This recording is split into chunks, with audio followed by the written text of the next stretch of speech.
अच्छी खासी तेज़ी देखी जा रही है और वो है मैक्स हेल्थ केयर का। आप देखिए करीब 2-3% के आसपास के अच्छे खासे गेंस जो है वो यहाँ मैक्स हेल्थ केयर में देखने मिल रहे हैं।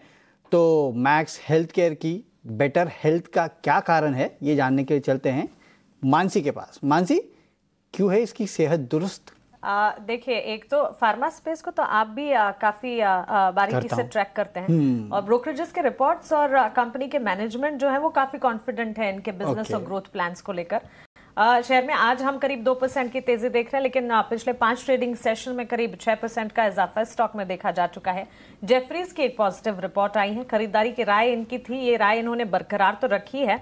टारगेट जो है 1400 के मानकर चल रहा है, 1216 के लेवल्स पर फिलहाल मैक्स हेल्थ केयर ट्रेड हो रहा है और यहां से 1400 तक जाने का दमखम रखता है, ये कहना है जेफरीज की इस रिपोर्ट का। अब तेजी के कारण की अगर बात करें, एक तो ग्रोथ को लेकर कंपनी का पॉजिटिव नजरिया है, बिजनेस एक्सपेंशन प्लान लगातार कर रही है कंपनी और आगे भी फॉरवर्ड लुकिंग प्लान्स करके चलने वाली हैं। कंपनी ने अपनी बेड कैपेसिटी में 75% का इजाफा किया है। 3 से 4 सालों में 5100 से बेड कैपेसिटी 9000 तक पहुंचती हुई देखने को मिली है और ब्राउनफील्ड एक्सपेंशन के जरिए ये एक्सपेंशन या ग्रोथ जो है ये करती हुई कंपनी इनकी कैपेसिटीज बढ़ाई है। और ब्राउनफील्ड एक्सपेंशन वो एक्सपेंशन होता है जिसके चलते काफी तेज रफ्तार से बिजनेस प्लान्स जो वो डेवलप होते हुए दिखते हैं और इसी के जरिए कैपेसिटी में बढ़त की गई है। मैनेजमेंट आगे भी ग्रोथ को लेकर काफी हद तक कॉन्फिडेंट है और इसके अलावा अगर कंपनी के सर्विसेज की, मैक्स हेल्थ केयर के सर्विसेज की बात करें, काफी डाइवर्सिफाइड सर्विसेज इनके पास, primary health clinic, multi speciality hospitals, medical centres, super speciality hospitals, तो ये सारे के सारे facilities as services company provide करती है और सरकार भी हेल्थ केयर क्षेत्र के ग्रोथ और डेवलपमेंट के लिए काफी सजग है। हेल्थ केयर क्षेत्र के लिए सरकारी खर्चों में बढ़ोतरी पिछले दिनों हमने देखी है। हेल्थ इंश्योरेंस का बढ़ता हुआ कवरेज भी एक इम्पैक्ट है, फैक्टर है जो कि इस वक्त हेल्थ केयर सेक्टर को काफी हद तक तेजी प्रदान कर रहा है और स्वास्थ्य सेवाओं की बढ़ती मांग हेल्थ को लेकर अब लोग भी तो काफी अवेयर हो चुके हैं। तो clearly health care sector, pharma, health care, diagnostic, hospitality, hospital space, ये सारे स्पेसेस फोकस रेडार पर है। मैक्स हेल्थ केयर जेफरीज की पॉजिटिव रिपोर्ट की तर्ज पर।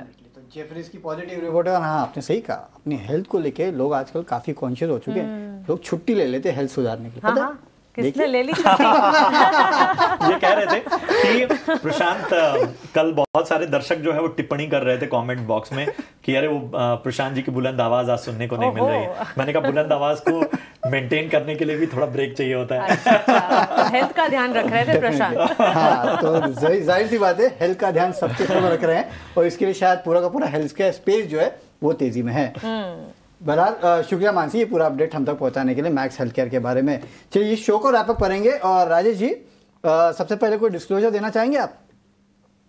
जी वरुण जी, कई सारे स्टॉक्स में हमने डिस्कशन किया है। मेरी तो कोई निजी निवेश नहीं है, बट मे बी हमने हमारे क्लाइंट्स को रेकमेंड किया हो सकता है। चलिए बहुत बहुत शुक्रिया राजेश जी आज हमारे साथ जुड़ने के लिए और शो में हिस्सा बनने के लिए। चलिए शो को तो रैप अप करेंगे, लेकिन हाँ अब अगला शो है कमोडिटी, राइट? और आज विश्वमोहन नहीं है तो आज मानसी कमोडिटी में साथ देने वाली है। तो मानसी खास क्या है कमोडिटी में, बताइए। देखिए, एक तो आज ग्लोबल फ्रंट पर कच्चे तेल की चाल में जो उबाल था, आज सुबह सुबह सबसे बड़ा चर्चा का विषय था, लेकिन वो उबाल जो है थमता हुआ नजर आया। इसके पीछे के कारण क्या है? सेफ हेवन के तौर पर गोल्ड, सिल्वर में किस तरह के सेंटिमेंट्स डेवलप हो रहे हैं, इस पर भी और एग्री कमोडिटी पर भी विस्तार से बातचीत करेंगे। एग्री, नॉन एग्री एक्सपर्ट्स भी हमारे साथ जुड़ेंगे। चलिए तो पूरा